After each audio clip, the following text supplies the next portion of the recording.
போன வகுப்புல அந்த நயங்களை பற்றின விளக்கங்களை சொல்லி கொண்டு வந்தோம். அப்போ அந்த 220வது அடியிலிருந்து மீண்டும் கொஞ்சம் தொடர்பு நோக்கி பார்ப்போம். ஒன்றா உணர்தல் ஒற்றுமை நயமாம், வீற்று வீற்றாக வேதனை கொள்வது வேற்றுமை நயம் என வேண்டல் வேண்டும்.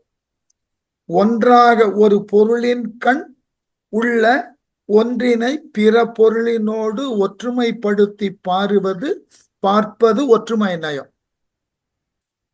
ஒரு பொருளிலிருந்து மற்றொரு பொருளை ஒவ்வொரு உறுப்பாக வீறாக தனித்தனியாக பிரித்து இதனால் இது வேறுபட்டது, இதனால் இது வேறுபட்டது என்று தனித்தனியாக பகுத்து வேறுபடுத்தி பார்ப்பது வேற்றுமை நயம் என வேண்டல் வேண்டும். பொன்ற கெடா அப்பொருள் வழி பொருள்களுக்கு ஒன்றிய காரணம் உதவு காரியத்தை தருதற்கு உள்ளம் தானிலை என்றல். பொன்ற கெடாத பொருள்னா தமிழ்ல பொன்றுதல்னா அழிதல்னு அர்த்தம். அழிய இயலாத முற்ற கெடாத பொருளை வழிப்பொருள்னா காரியம். ஒரு பொருள் இருப்பதற்கு உண்டான காரண காரியங்களை அறிந்து பொன்றக்கெடா பொருள் வழி பொருள்களுக்கு ஒன்றிய காரணம், இது கெடாமல் இருப்பதற்கு உரிய காரணம் என்ன? ஏன்னா உலக இயற்கையில சில பொருள்கள் கெடுகின்றன, சில பொருள்கள் கெடுவது இல்லை. ஒன்று கெடாதிருப்பதற்கு உரிய காரணம் என்ன? ஒரு செகண்ட்.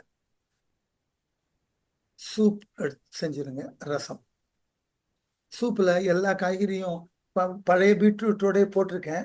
இந்த பழைய பீட்ரூட்டை மாத்திரம் எடுத்துங்க. வெளியே கொஞ்சம் ஆனியனும் கார்லிக்கும் வச்சிருக்கேன். அவ்வளோ. சரி.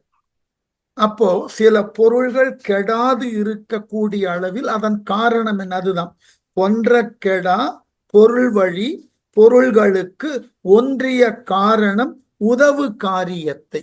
உதாரணம் நம்ம இயல்பான நிலையில் எடுத்துக்கொள்வோம். ஆத்மா கெடுவதில்லை, அது கெடாமல் இருப்பதற்கு உண்டான காரணம் தெரியணும். அதாவது ஆத்மா முற்ற அழிவதில்லை. ஆத்மாவை தாங்கி உள்ள உடல் அழிகின்றது, ஆனால் ஆத்மா அழிவதில்லை. ஆகவே இது பொன்றுவது இல்லை. இது பொன்றுவதற்கு உரிய பொன்றாமல் இருப்பதற்கு உரிய காரணம் அது பற்றிய காரியம். ஏன் இது கெடாமல் இருக்கிறது, எதனால் என்று உதவு காரியத்தை தருதற்கு உள்ளம் தானிலை என்றல். அதற்கு உரியதாகிய விளக்கத்தை தருதல் உள்ளதாம் தான் நிலைன்னு பொருள் என்று. புரிவின்மை நயம் என புகழல் வேண்டும். ஒன்றை முழுமையுமாக புரிந்து கொள்ளாத நிலை. புரிவு இன்மைனா செய்தல் இன்மை. அது இவ்வாறு செய்யப்படுதல் அன்று, அது இயல்பாகவே தோன்றுதற்கு உரிய ஒன்று என்று அறிந்து கொள்ளுதல் என்பது நயம் என புகழல் வேண்டும். அதற்கு அழகான ஒரு காரணம் கொடுத்தார். நெல் வித்தகத்து நெல்முளை தோன்றும் எனல். நெல்லினது வித்திலிருந்து நெல் முளை தோன்றும். அவ்வளவு. அது எவ்வாறு தோன்றுகிறது அது நமக்கு புரியாது. அந்த நெல்லின் உள்ளாக மண்ணோடு நீரும் சேருகின்ற பொழுது எது போன்றதாகிய செயல்கள் அங்கு நடைபெறுகின்றன, அது எதனால் முளைக்கின்றது தெரியாது நமக்கு. நாம் அதை கண்கூடா பார்ப்போம். ஆகவே இது இந்த பொருளின் நயம் என்று கொள்ள வேண்டும். நல்ல இயல்பும் நயம் இவற்றின் ஆங்கு கொள் பயன் தொக்க பொருள் அல்லது ஒன்றில்லை என்றும். இவ்வாறு பொருளும் அது தோன்றுவதற்கு உண்டான நயம், அதனால் விளையக்கூடிய பயன், இவைகளை நுகருதல் என்பது அப்பொருள் இடை பற்று ஆகாது என்றும். அதனை நுகருவதினால் அதன் கண் நாம் ஒரு ஈடுபாட்டையோ பற்றையோ கொள்ளுதல் கூடாது. செய்வானோடும் கோட்பாடு இலை என்றும். இதனை யார் செய்கிறானோ, செய்வான்னா கருத்தான் அர்த்தம். இந்த கருத்தா அவனோடு நமக்கு எந்த விதமான கோட்பாடும் இல்லை. இப்போ உதாரணம், நாம ஒரு பொருளை அனுபவிக்கிறோம். அனுபவிக்கக்கூடிய காலத்தில் அந்த பொருளினால் வருவதற்குண்டான நன்மை தீமைகள் அதனால் பெறக்கூடிய மகிழ்வு துன்பம் இவைகளை நுகருகிறோமே அன்றி அதனை உருவாக்கி தந்தவனை நாம் எண்ணுகிறோமா என்றால் எண்ணுவதில்லை. அந்த பொருளின் நயத்திலே மனதை செலுத்தி பற்று உள்ளவர்களாகி விடுகிறோம். ஆனால் அந்த பொருளை யார் உருவாக்கி தந்தான் என்பதை மறந்து விடுகிறோம். கொஞ்சம் யோசிச்சு பாருங்க. நம்ம அடிப்படை வாழ்க்கை முறை இப்படித்தான் வச்சிருக்கோம். நல்ல ஆடை உடுத்துகிறோம், உடுத்தம் போன்ற பொழுது அதனால் நமக்கு ஏற்படக்கூடிய மகிழ்ச்சி, அதனை பிறர் பார்த்து பாராட்டுவதனால் நமக்கு ஏற்படக்கூடிய ஒரு கர்வம், இவைகளை நாம் பெரிதாக கொள்ளுகிறோமே ஒழிய இத்தகு நயமான ஆடையை நெய்தவன், அதை முறையாக தேய்த்தவன் என்கின்ற அளவிலே எங்காயிலும் செல்லுகின்ற இடத்தில் அவர்களை நாம் பாராட்டுகிறோமா? அதே போல ஒரு அற்புதமான சுவை மிக்க உணவை உண்ணுகிறோம். அந்த சுவையினால் உந்தப்பட்டு அந்த சுவையை பற்றி அந்த பொருளை நாம் மகிழ்கிறோம், உண்டு மகிழ்கிறோமே அன்றி அதனை உருவாக்கியவனை அந்த இடத்தில் நினைப்பது உண்டா? இதே போல்தான் கர்த்தா என்கின்ற ஒருவனால் படைக்கப்பட்ட இந்த உலகம், இந்த உலகத்தின் கண் உள்ள பொருள்கள் எல்லாவற்றையும் நாம் சுகிக்கிறோம், எல்லா பொருளையும் துய்க்கின்றோம், எல்லா பொருளினால் பெறக்கூடிய நன்மை தீமைகளை நுகருகின்றோம். ஆனால் இதனை உருவாக்கியவனை, அவனோடு நமக்கு ஏதாயிலும் ஒரு கோட்பாடு உண்டா என்றால் ஏதும் கொள்ளுவது இல்லை. இப்படித்தான் நம்ம வாழ்க்கை போய்கொண்டிருக்கிறது. எய்து காரணத்து காரியம் என்றும் அதுவும் அன்று அலாதது அன்று என்றும். நாம் எதனை ஒன்றாக செய்தாலும் நமக்கு எய்தக்கூடியன எல்லாவற்றினுக்கும் காரண காரியங்கள் உண்டு. ஞாபகம் வைத்துக் கொள்ளணும். உங்கள் வாழ்நாளிலே உங்களால் அனுபவிக்கப்படக்கூடிய ஒவ்வொரு காரியத்தினுக்கும் ஒரு காரணம் உண்டு. அந்த காரியம் எதுவாயினும் சரி, ஞாபகம் வைத்துக் கொள்ளுங்கள். நீங்கள் இருமினாலும் தும்மினாலும் தூங்கினாலும் அழுத்தாலும் எதை செய்தாலும் அந்த காரியத்தினுக்கு ஒரு காரணம் உண்டு. காரணம் இல்லாமல் எந்த காரியமும் நிகழுவது இல்லை. இத முதல்ல தெளிவா புரிந்து கொள்ளணும். புத்த தத்துவத்தினுடைய அடிநாதத்துல இது ஒரு நாதம். விதிமுறை தொகையினால் விரிந்த நான்கும் வினாவிடை நான்குல. அப்ப இந்த காரண காரியத்தை அறிந்து கொள்ளுதற்கு 4 வினாவிடைகள் உண்டு. நாம ஆரம்ப நிலையிலேயே பார்த்திருக்கிறோம். புத்த தத்துவங்கள் எல்லாம் வினாக்களினால் விளக்கப்பட்டவை. பின்னர் சைவத்திற்கு அது கொண்டு வந்து சேர்க்கப்பட்டது. அதனாலதான் நீங்க பார்த்தீர்கள் என்றால் மாணிக்க வாசகர் போன்றோர்கள் எல்லாம் பாடலையே இப்படி எழுதினார்கள், தன்னைத்தானே வினவிக் கொள்வதாக. நம்ம ஏற்கனவே பெரிய புராணத்துல ஞான சம்பந்தரினுடைய சில பதிகங்கள் எல்லாம் வினாவிடை பதிகமாக அமைந்ததுன்னு பார்க்கிறோம். இவைகளெல்லாம் எதனால் என்றால் நாம் இந்த உலக வாழ்விலே காரியங்களை மட்டுமே அனுபவிக்கிறோம். அந்த காரியங்கள் உருவாதற்கு உரியதான காரணங்களை நாம் தெரியாமல் வைத்திருக்கிறோம். அதனை தெரிந்து கொள்ளுதற்கு இந்த வினாவிடைகள் தேவை. எப்படி அந்த வினாவிடைகள்? இந்த வினாவிடைகளை எப்படி சொல்ற? துணிந்து சொல்லல் 1, கூறிட்டு மொழிதல் 2, வினாவின் விடுத்தல் 3, வாய் வாழாமை என 4. என தோன்றியது கெடுமோ கெடாதோ என்றால் கேடு உண்டு என்று துணிந்து சொல்லல் ஆகும். முதல்ல துணிந்து சொல்லல், இதை அனுபவித்தால் நல்லது நடக்குமா கெட்டது நடக்குமான்னா துணிந்து சொல்லணும். இது நல்லது நடக்கும், இல்லை இதனை செய்தால் தீயதே நடக்கும். இதற்கு இலக்கணத்துல என்னன்னா நேர்விடைன்னு பேர். நேர்விடை எப்படின்னா, உண்டாயான்னு கேட்டா உண்டேன் சொல்லணும், இல்ல உண்ணவில்லை சொல்லணும்.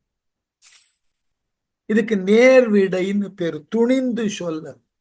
எதற்குன்னா, இப்போ உதாரணம், நீங்கள் ஒரு தவறான உணவை உட்கொள்ளுகிறீர்கள், இதனால் வயிறு நோவுமானா அங்க நாகரீகமெல்லாம் பதில் சொல்லக்கூடாது.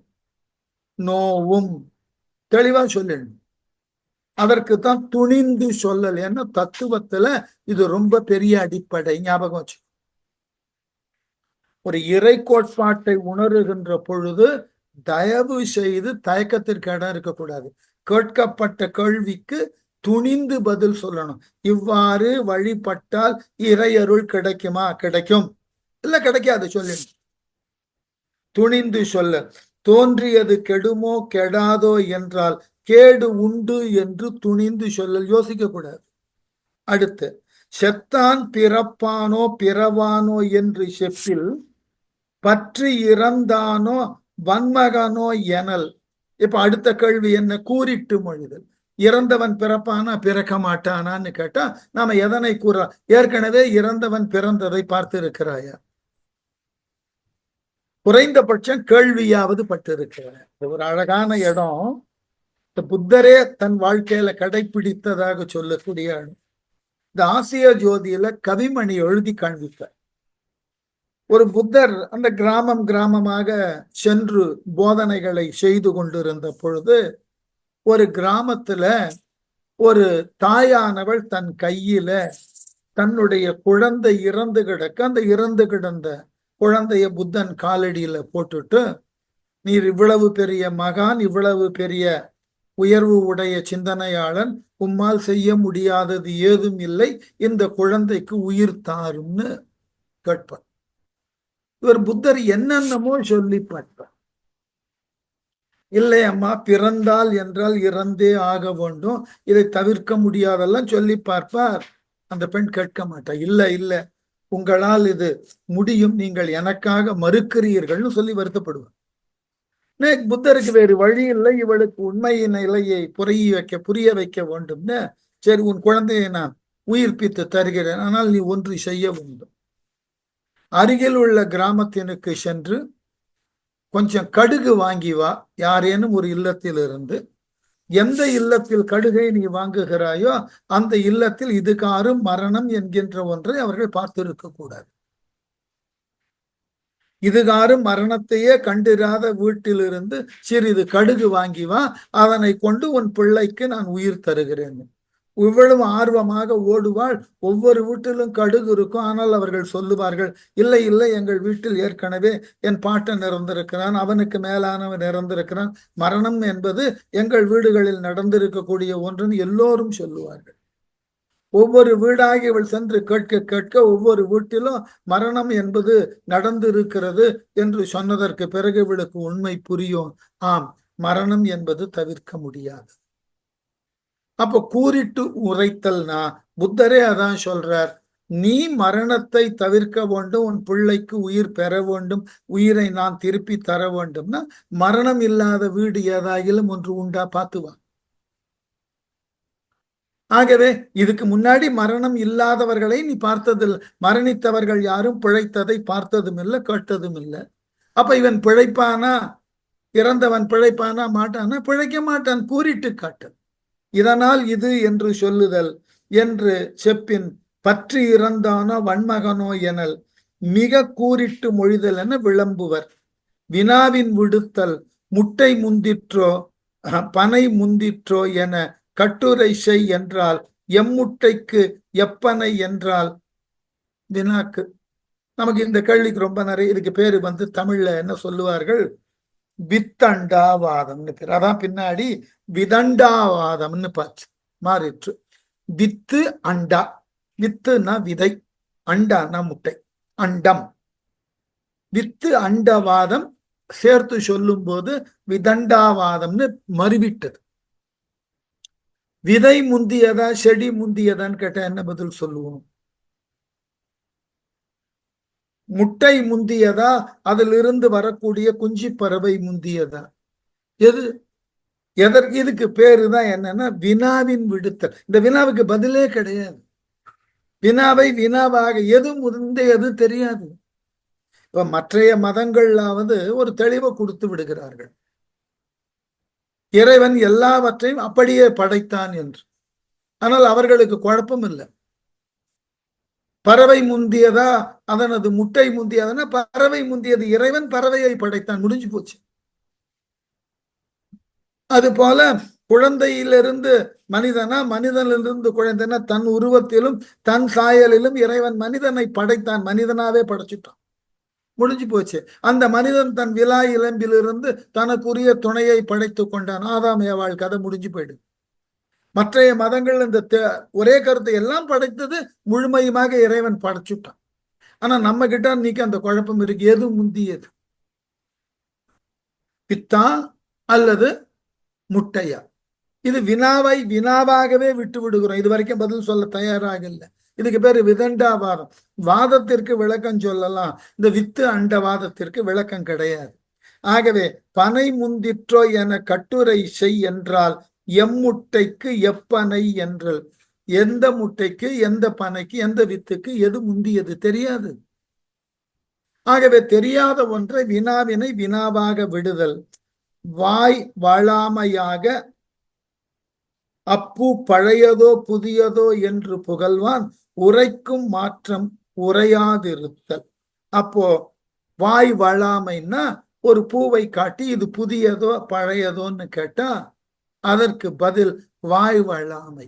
என்ன என்றால் இதனை அதன் இயல்பிலேயே பார்த்து புரிந்து கொள்ள வேண்டும்.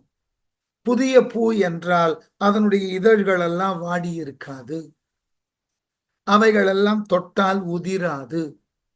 ஆகவே இதனை உன்னுடைய வாய் வளாமை என்று சொல்லக்கூடிய அமைப்பில இந்த வினாவிடையை அமைக்க வேண்டும். உரைக்கும் ஆற்றை உரையாது இருத்தல். பழையதோ புதியதோ என்று புகழ்வான் உரைக்கும் மாற்றம் உரையாதிருத்தல். கட்டும் வீடும் அதன் காரணத்து தொட்டித்து ஒட்டித் தருதற்கு உரியோ இல்லையோ யாம் மேல் உரைத்த பொருள்கள் எல்லாம் காமம் வெகுளி மயக்கம் காரணம். ஆகவே இவ்வாறு நம்மால் உரைக்கப்பட்ட எல்லாவற்றினுக்கும் காரணமாக இருக்கக்கூடியன காமம் வெகுளி மயக்கங்களை முறையே நீக்குதல் வேண்டும். இதுவரைக்கும் அறிந்த தத்துவங்களை மூன்றே நிலைகள்ல நாம முடித்து கொள்ளலாம். ஒன்று காமத்தினால், இரண்டாவது வெகுளியினால், மூன்றாவது மயக்கத்தினால். காமம் என்றால் ஒன்றின் மீது கொண்ட அதீதமான ஈடுபாடு. நீங்கள் காமம்ன்றது இங்க சிங்காரமா எடுத்துக்க கூடாது. காமம் என்பது ஒன்றின் மீது நாம் காட்டக்கூடிய அதீத ஈடுபாடு. வெகுளி என்றால் அது பெறாத நிலையிலே அதன் மட்டும் நமக்கு தோன்றக்கூடிய மிகுந்த கோபம். மயக்கம் எல்லாவற்றையும் நிலை என நம்பும் மயங்கும் நிலை. இந்த மூன்றும் காமம் வெகுளி மயக்கம் என்பது இத சொல்லும் போது அடிப்படையா பாவனைகள்ல சொல்லி கொண்டு வருகிறார். எப்படின்னாக்க அனித்த துக்கம் நான்ம வசு சீயன தனித்து பார்த்து பற்று அறுத்திடுதல். இந்த 5 நிலைகள்ல பாவனைய சொல்றார். ஒன்று மைத்ரி பாவனை. இந்த காம வெகுளி மயக்கத்தினால் விளையக்கூடிய பாவனைகள் 5 என்ன? மைத்ரி பாவனை, கருணா பாவனை, முதித பாவனை, அசுப பாவனை, உபேக்ஷா பாவனை என்பன. இந்த மைத்ரி பாவனைனாக்க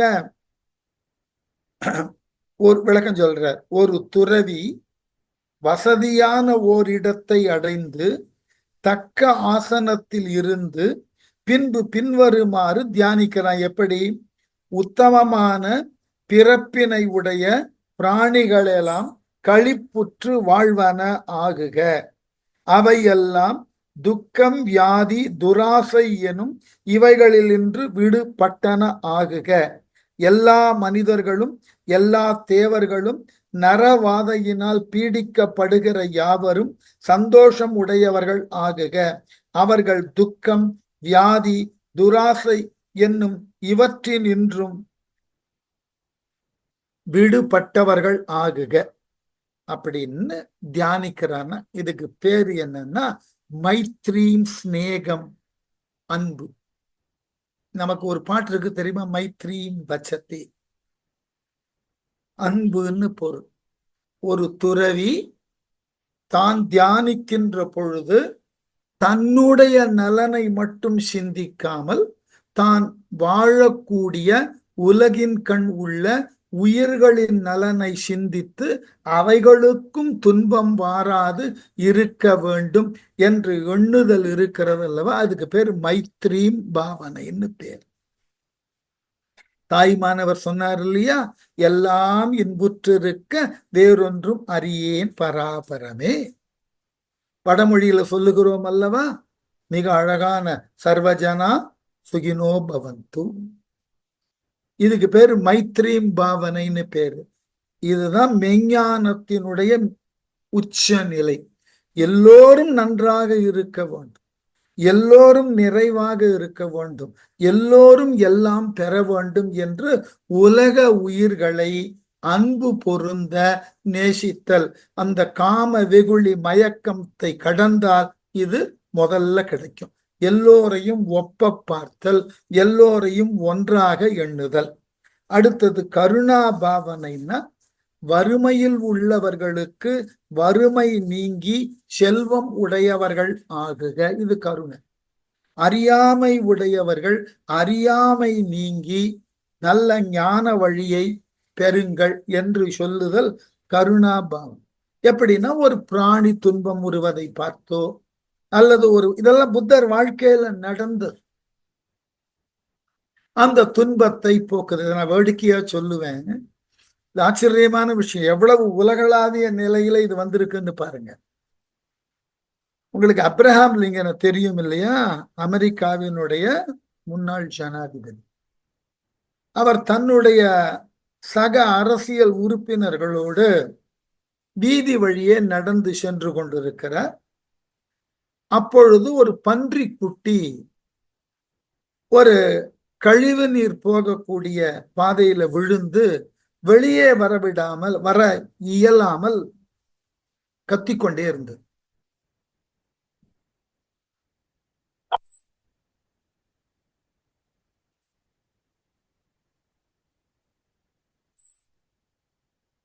இதை பார்த்து கொண்டு பலர் சென்று கொண்டிருந்தார்கள்.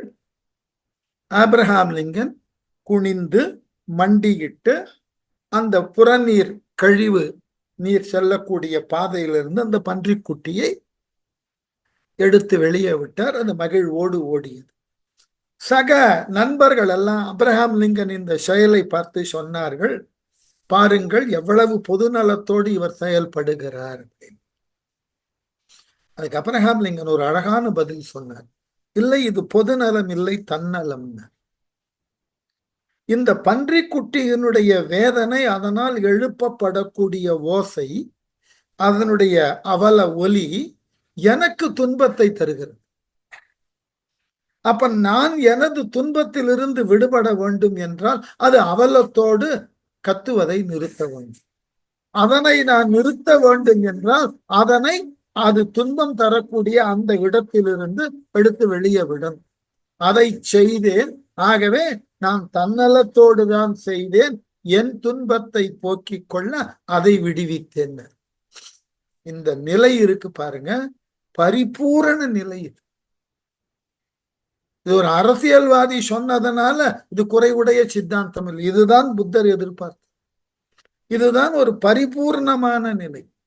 பிறர் படக்கூடிய துன்பம் அது நமக்கு துன்பத்தை தரும் என்று உணர்ந்து அந்த துன்பத்திலிருந்து நம்மை விடுவித்துக் கொள்ள அதன் துன்பத்தை போக்குதல் வள்ளலார் பண்ணார்.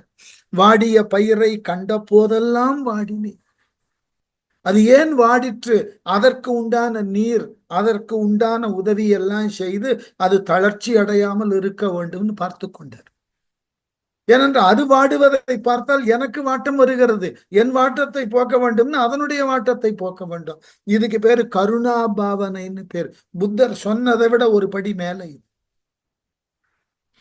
அடுத்தது முதீத பாவனைனாக்க, ஆக்கம் உடையவர்களுக்கு அனுசரணையாக எல்லா நலன்களும் கிடைக்க வேண்டும் என்று பிரார்த்தித்தல் உதவுதல்.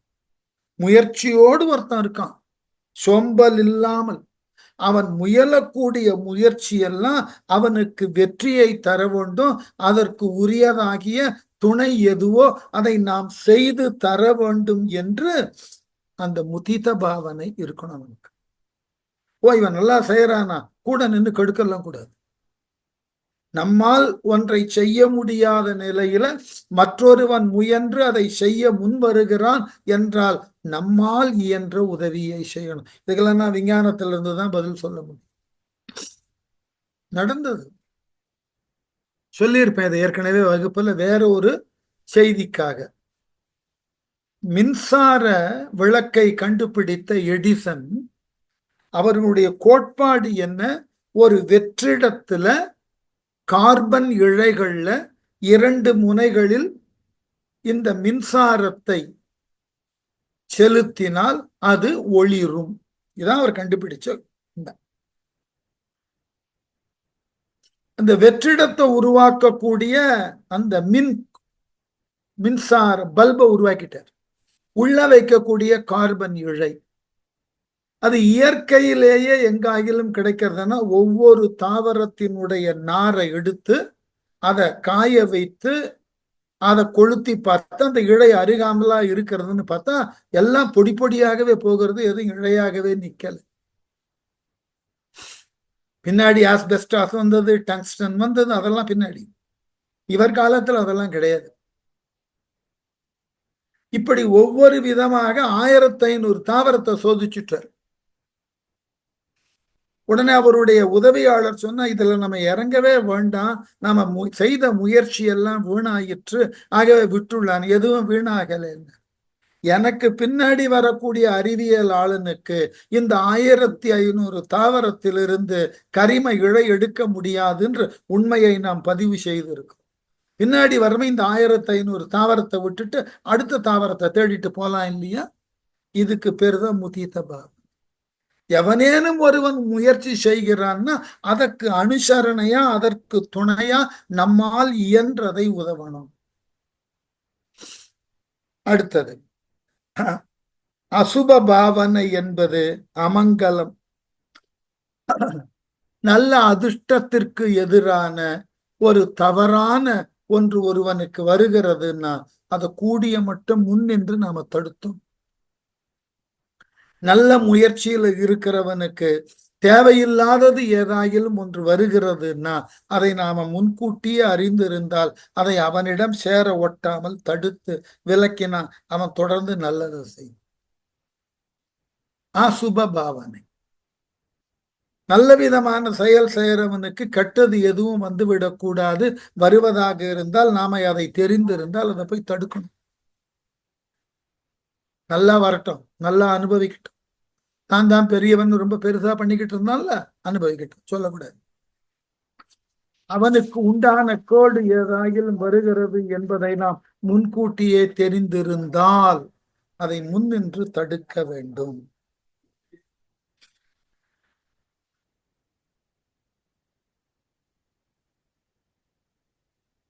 உதாரணம் பாருங்க, ரொம்ப அழகான இடம். அசுபம் என்பதற்கு பொருள் அமங்கலம், நல்ல அதிர்ஷ்டம் என்பதன் எதிர்மொழியாய் இருப்பதோடு மகிழ்ச்சியின்மை, வெறுப்பு என்பனவற்றை உண்டாக்குவதாகவும் உள்ளது. இதை பயிலும் ஒரு துறவி சரீரமானது 32 குற்றத்தால் ஆக்கப்பட்டது என்றும் சாணியின் குவியலில் தோன்றி வளரும் புழுக்கள் போல கருப்பையில் உண்டாகின்றது என்றும் மலம் கழிக்கும் இடத்தை போல அசுத்தத்தின் பொல்கலனாய் இருப்பது என்றும் அருவருப்பான கசிவு அதில் உள்ள நவத்வாரங்களின் வழியே ஓயாமல் பெருகுகிறது என்றும் ஜல தாரையை போல் வெறுத்தற்குரிய நாற்றத்தை அது வெளிப்படுத்துகிறது என்றும் பாவித்தால் சரீரத்தின் கால அளவை ஒரு நிமிஷமே மின்னலையும் நுரையையும் நீரில் போகட்ட உப்பையும் காய்ந்த புல்லில் பற்றிய நெருப்பையும் கடலின் அலையையும் ஆகாயத்தில் சஞ்சரிக்கின்ற ஜுவாலையையும் புன்னுணியிற்பட்ட பனித்துளியையும் போல பிறந்த போதே அது நாசமாம் என்று சரீரத்தின் நிலையின்மையை பாவித்தலும் அசுப பாவனையின் பார்ப்படும். இந்த உடம்பை வைத்துக் கொண்டு எவ்வளவு நல்லதை செய்யணும். இல்ல இந்த உடம்பு மோசமானது, இது கேவலமானது, இதை வச்சுட்டு ஒண்ணும் பண்ண முடியாது என்றெல்லாம் அசுபமாக இந்த உடலை பற்றி சொல்லி முயற்சி செய்வரவனையும் தடுத்துட்டோம்னா நமக்கு என்ன உடல் இருக்கோ அதை கொண்டுதான் மேலானதை அடையணும். மேலானதை அடையறதுக்குன்னு ஒரு மேலான உடம்பெல்லாம் கொண்டு வர முடியாது. ஆகவே நம்ம உடம்புல இருக்கக்கூடிய குறையோட தான் இருக்கும். இவைகளுக்கு நடுவதான் நாம முயன்று மேலானதை அடைய வேண்டும். இல்ல இல்ல இது எல்லாம் குறைவுடையதுன்னு என்ன பண்ணாலும் பயன் இல்லை. நம்முடைய முயற்சியை அசுபமாக பேசுதல் கூடாது. 5 உபேக்ஷோ பாவனை என்பது எல்லா உயிர்களையும், நான் அடிக்கடி சொல்றது கோ எக்ஸிஸ்டன்ஸ் தியரி, எல்லாவற்றையும் சமமாக பாவி. எல்லாரிடமும் நமக்கு ஏதோ ஒன்று கிடைக்கும். ஞாபகம் வைத்துக் கொள்ளுங்கள், நாம பழகக்கூடிய விலங்கோ அல்லது பறவைகளோ அல்லது சக மனிதர்களோ இவர்களிடமிருந்து நமக்கு ஏதாயிலும் கிடைக்கும். நினைவு இதை விட்டுட்டோம்னா, இந்த 5 பாவனைகளை நாம புரிந்து கொள்ளாமல் விட்டு விட்டோம் என்றால் காம வெகுளி மயக்கத்தினுள் உட்பட்டு ஞானம் பெறாமல் தவிப்போம். இதுதான் புத்த தத்துவத்தின் உச்சம். தனித்து பார்த்து பற்ற அறுத்திடுதல், மைத்ரி, கருணா, முதிதை என்று அறிந்து இருந்து நல் உணர்வால் சற்றம் அற்றிடுக. உங்க கர்வத்தை போக்கிடுங்க, வேண்டாம். சுருதி, சிந்தானா, பாவானா, தரிசனை கருதி, ஸ்ருதி சொல்லப்பட்ட வேதம், சிந்தனை அதனை கொண்டு நாம சிந்திப்பது, பாவனா என்றால் அது எதுவாக இருக்கிறது என்று பாவித்தல், அதன் முடிவாக தரிசனம் கொள்ளுதல், உண்மையை உணர்ந்து கொள்ளுதல் என்பதாக தரிசனை கருதி உய்த்து மயக்கம் கடி. இந்த உலகியல் பற்றிலிருந்து நாம் நமக்குரிய மயக்கத்தை போக்கிக் கொள்ள வேண்டும். இந்நால்வகையான் மனத்து இருள் நீங்கி, இந்த 4 அடிப்படையில மனத்தினுடைய அறியாமையானது, இருள் அறியாமையானது நீங்கு என்று முன்பின் மலையா மங்கள மொழியின், முன்பின் மலையானாக்க பூர்வோத்தர விரோதம் இல்லாத, தொன்று தொட்டு வரக்கூடிய மாற்றமில்லாத முரண்பாடில்லாத மயக்கத்தை தரத்தக்க தன்மையில் இல்லாத மொழியின் ஞான தீபம் நன்கணம் காட்ட, ஞானத்தை ஒளியாக காட்ட, உள்ளத்தில் உள்ள அந்த ஒளி தோன்ற தவத்திரம் பூண்டு, உள்ளத்திலே அந்த ஒளி தோன்றியதினால் மணிமேகலை தவத்தினை செய்தற்கு முன் வந்தாள். தவத்திரம் பூண்டு தருமம் கேட்டு தான் செய்தற்கு உரியன யாது என்பதை அரவான அடிகளிடம் கேட்டு தெளிவாக உணர்ந்து, பவத்திரம் தன்னுடைய பிறப்பின் வகைகள், இதுகாரும் தோன்றிய பிறப்புகள் இப்பொழுது எடுத்த மணிமேகலை என்கின்ற பிறப்போடு முடியட்டும் என்று, இனி பிறப்பதற்கு ஒல்லேன், இனி பிறவி என்பது எனக்கு வேண்டேன் என்று பவத்திரம் அருக என பாவை நோற்றாளன் என் பாவையாகிய மணிமேகலை தன்னுடைய தவத்தினை மேற்கொண்டாள். இவ்வாறாக மணிமேகலை என்கின்ற காவியம் ஒரு கதையாக தொடங்கி ஒவ்வொரு கதையின் ஊடாக மணிமேகலை பெற்ற அனுபவங்களின் அது சாரங்களை தொகுத்து, அந்த சாரங்களின் பயனாக அவள் வாழ்ந்த காலத்தில் வழக்கில் இருந்த ஏனைய பிற சமயங்களின் கண் உள்ள அறநெறிகளை, தத்துவார்த்தங்களை தெரிந்து வினவி அறிந்து, பின் இறுதியிலே தனக்கு உரியதாகிய புத்தமத கோட்பாட்டை இணைத்து என்று தெளிவாக அரவண அடிகளிடம் கேட்டு அதன் வழியாக தான் தவத்தை மேற்கொள்ள முன்வருகிறாள். தான் இதுகாரும் எடுத்த பிறவியில் இருந்தெல்லாம் விடுபட்டு இப்பொழுது எடுத்துள்ள மணிமேகலை என்கின்ற பிறவியானது இனி தொடருதல் கூடாது. இந்த மணிமேகலை என்கின்ற பிறவி என்பதுதான் தனக்கு உரிய இறுதியான பிறவியாக இருக்க வேண்டும்.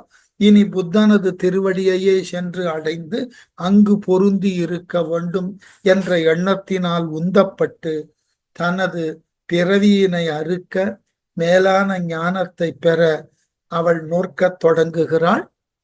அந்த நோன்பு தொடரட்டும் என்ற அளவிலே நாம் மணிமேகலையிலிருந்து விடை பெற்றுக் கொள்ளுகிறோம். இனி அடுத்த காப்பியம் எது என்பதை நீங்கள் யோசியுங்கள், அதன்படி செயல்படுவோம். இன்னமும் கிட்டத்தட்ட ஒரு 20 நிமிடத்துக்கு மேல இருக்கு. ஏதாகிலும் நாம இது தொடர்பான பேசுவதற்கு இடம் இருந்தால் பேசலாம். அந்த அளவில் மணிமேகலை என்கின்ற இந்நாள் வரை தொடர்ந்து வந்த மணிமேகலை இப்பொழுது நம்மிடமிருந்து விடை பெறுகிறாள். அவள் தவம் மேற்கொள்ள சென்றிருக்கிறாள். அந்த தவம் தொடரட்டும்.